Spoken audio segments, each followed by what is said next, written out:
Assalamualaikum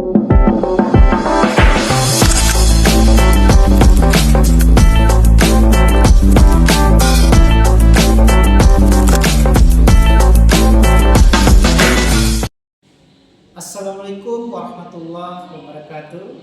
Salam sejahtera untuk kita semua. Salam Om Swastiastu, Namo Buddhaya, Salam Kebajikan. Perkenalkan, saya Muhammad Firmansyah, Escape Nurse MKes, dosen tetap Prodi D4 Promosi Kesehatan Politeknik Muhammad Dahlan. Video ini merupakan bagian dari pernyataan diri dalam unjuk kerja Tridharma Perguruan Tinggi atau PDD UKT PT untuk sertifikasi dosen 2026. Pada kesempatan ini, saya ingin menyampaikan terkait mata kuliah yang saya ampuh, yakni dasar-dasar ilmu penyakit. Mata kuliah ini ditunjukkan untuk mahasiswa Prodi D4 Promosi Kesehatan pada semester 1 dengan kode mata kuliah MDP PK-04 diselenggarakan dalam 16 kali pertemuan dengan rincian 14 kali pertemuan untuk materi dan 2 kali pertemuan untuk UTS dan UAS. Adapun CPL atau capaian pembelajaran lulusan antara lain CPL 5, CPL 6, CPL 7 yang telah dituangkan dalam RPS dan telah divalidasi oleh Ketua Prodi Promosi Kesehatan Politeknik Muhammad Dahlan. Adapun CPMK mata kuliah ini adalah yang pertama, mahasiswa mampu menganalisis konsep sehat sakit, etiologi atau penyebab dari penyakit, kemudian akan membahas konsep trias epidemiologi. Yang kedua, mahasiswa mampu menjelaskan secara alamiah riwayat penyakit dan kaitannya dengan tingkat pencegahan penyakit baik secara primer, sekunder, dan tersier.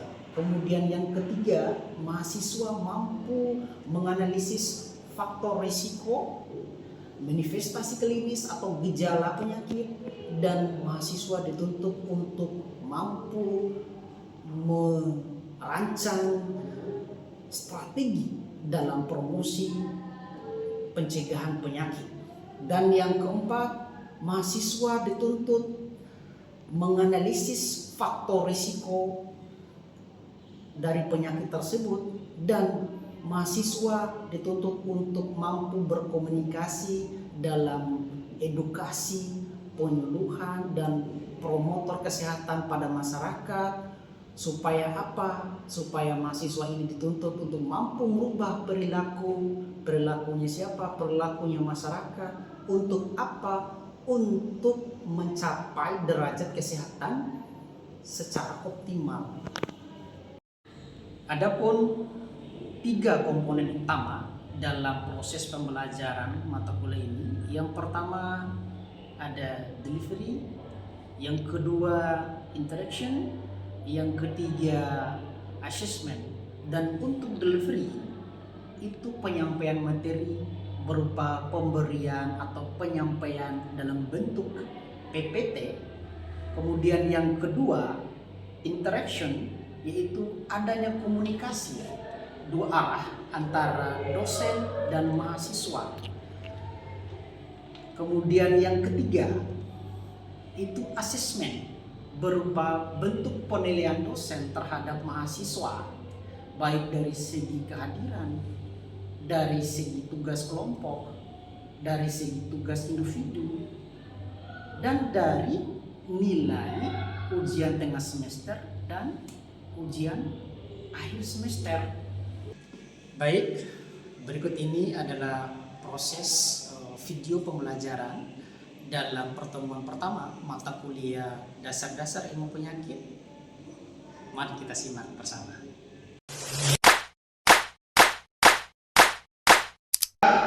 Bismillahirrahmanirrahim. Assalamualaikum warahmatullahi wabarakatuh.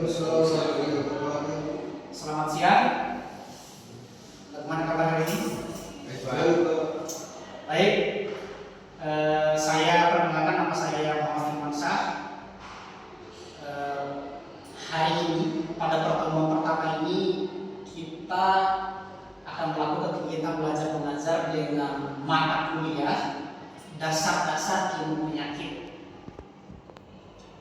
Nah, sebelum kita masuk pada materinya, saya akan jabarkan capaian pembelajaran atau target belajar kita hari ini. Yang pertama, kita akan belajar konsep sehat dan sakit. Yang kedua, kita akan memahami teori trias epidemiologi. Yang ketiga, kita akan mengetahui riwayat penyakit. Kemudian yang keempat, kita akan menganalisis faktor-faktor penyebab dari penyakit. Kemudian yang terakhir kita akan mengaplikasikan konsep pencegahan penyakit dalam kehidupan bermasyarakat. Menurut WHO atau World Health Organization, sehat adalah keadaan sempurna secara fisik, mental, dan sosial, serta bukan hanya bebas dari penyakit dan kelemahan. Artinya, sehat secara fisik dan tidak lepas dari penyakit ataupun kelemahan. Gitu konsepnya. Kemudian selanjutnya, terus apa pengertian dari sakit? Sakit itu merupakan kondisi ketika seseorang mengalami gangguan fungsi tubuh, jiwa maupun sosial sehingga tidak dapat menjalani aktivitas secara normal. Dengan karakteristik sakit ada istilahnya keluhan, fungsi organ dalam terganggu, aktivitas kita itu terganggu.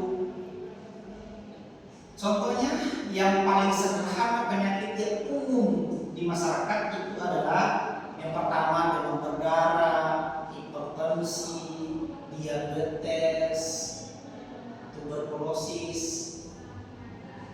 Pada slide ketiga ini ada mau yang ditanyakan dan kita lanjut? Ada ya? Ini yang paling penting. Pada slide ke-6 ini ada trias, ada 3 komponen utama. Yang pertama ada istilahnya agen.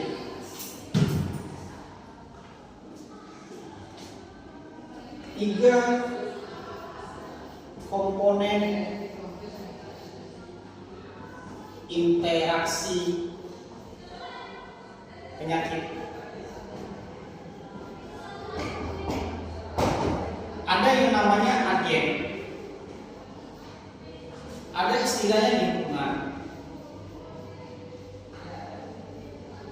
ada istilahnya inang.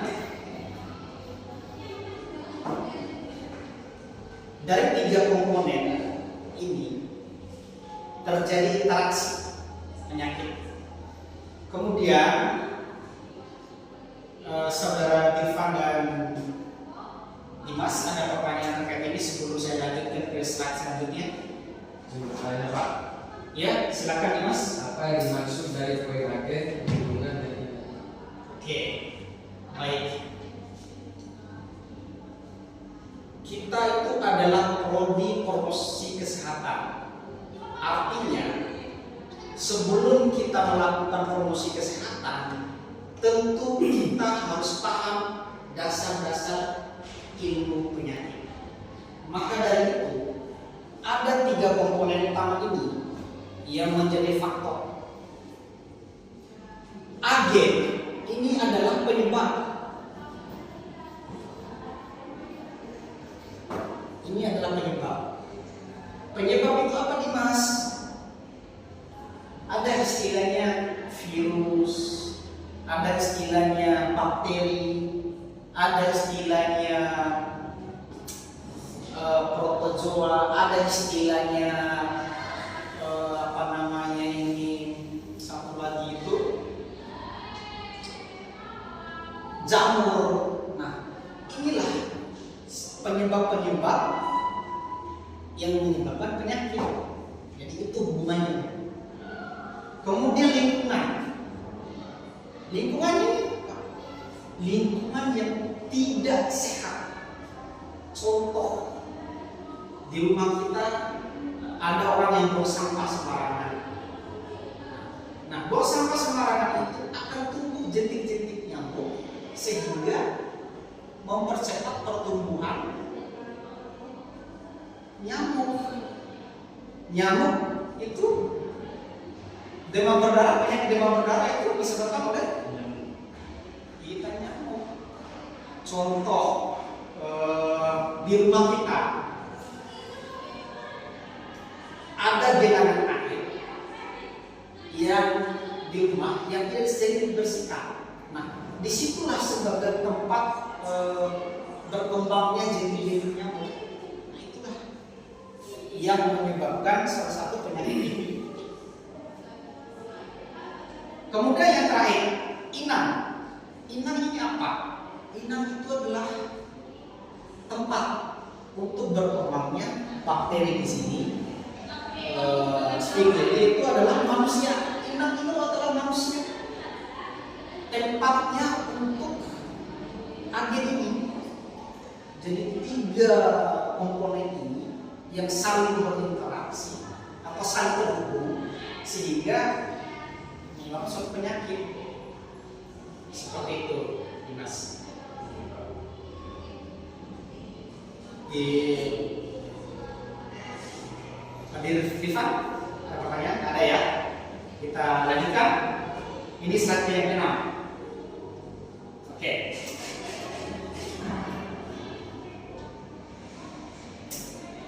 Nah, ada penjelasannya di sini. Komponen tris epidemiologi. Kira-kira apa itu epidemiologi? Epidemiologi adalah ilmu yang mempelajari penyakit endemik. Tadi Pak Dimas, agen itu apa? Agen itu apa? Agen itu adalah penyebab penyakit. Contoh tadi apa? Virus, bakteri, jamur, parasit, bahan kimia. Bahan kimia apa? Saprot nyamuk. Itu bahan kimia. Kalau kita lagi pestisida membunuh hama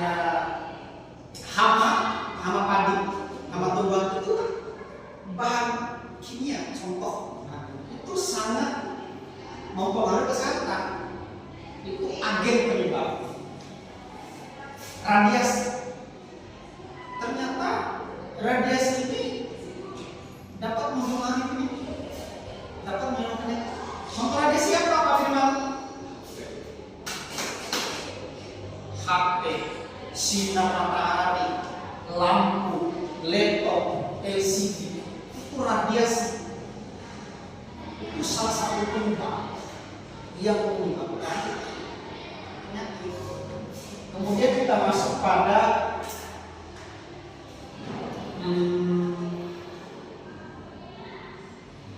penjamu atau host.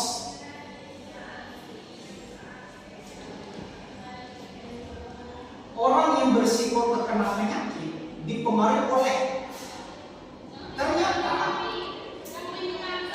orang yang berisiko terkena penyakit ini ada beberapa yang dipengaruhi. Yang pertama, umur. Kenapa umur, Pak?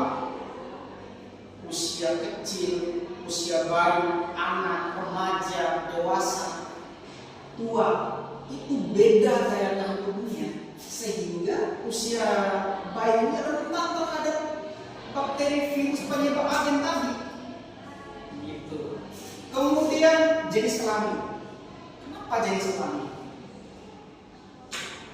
Ternyata ada memang penyakit dan laki-laki dan perempuan beda. Penyakit yang biasa pada laki-laki apa? HIV. Ya, termasuk kalau lifestyle-nya, gaya hidupnya tidak teratur, bermasalah. Kalau laki-laki prostat, perempuan kista, gitu. Keputihan. Kata